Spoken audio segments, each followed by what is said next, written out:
নমস্কার বন্ধুরা, আজ আমি আপনাদের সাথে শেয়ার করব মুগ ডালের ধোকলা রেসিপি। তো তার জন্য প্রথমে যেটা করতে হবে আমাকে, আমি অল্প একটু সুজি নিয়েছি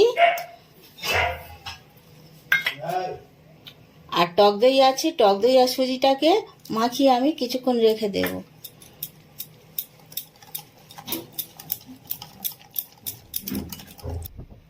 মুগের ডাল 2 ঘন্টা আগে আমি জলে ভিজিয়ে রেখেছিলাম। এটাকে একটু বেটে নেব। প্রথমে মিক্সার গ্রাইন্ডারের মধ্যে দিয়ে মিহি একটা পেস্ট তৈরি করব।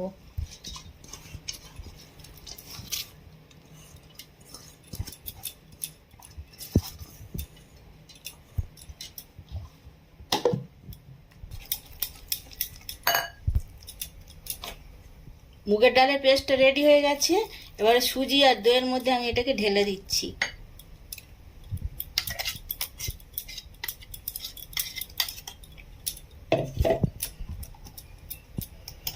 এর সাথে মিশিয়ে দেবো আমি অল্প একটু গাজর গ্রেট করে রেখেছি,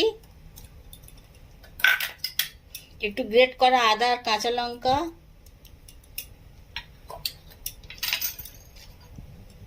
পরিমাণ মতো নুন, অল্প একটু সাদা তেল,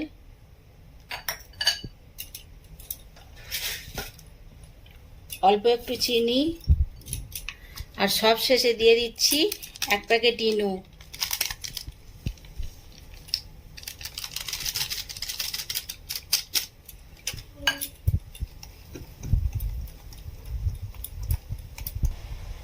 এর সাথে মিশিয়ে দিচ্ছি অল্প একটুখানি হিং।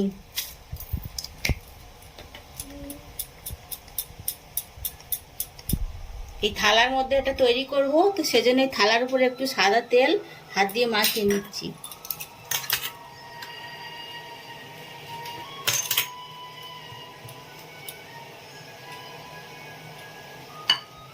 ব্যাটারটা এবার আমি থালার উপরে ঢেলে দেব।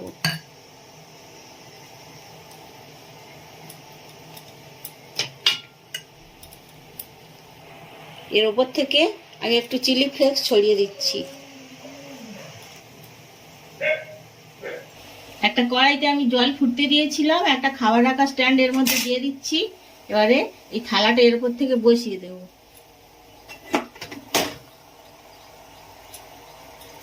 এর উপর থেকে দিয়ে দেবো একটা ঢাকনা।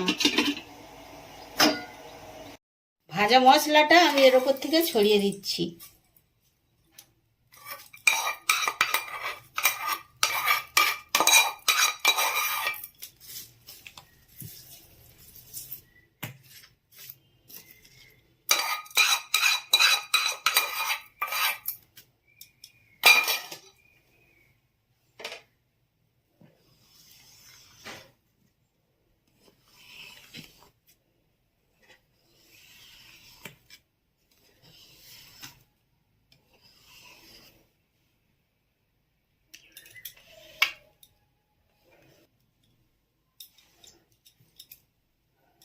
তো বন্ধুরা, তৈরি হয়ে গেল খুব সুন্দর স্বাদের একটা রেসিপি, মুগ ডালের ধোকলা। তো প্রায় করে খাওয়া যেতে পারে। তো ভালো লাগলে এরকম ভাবে করবেন, ভালো লাগবে আশা করি। আর ভালো লাগলে একটা লাইক করবেন।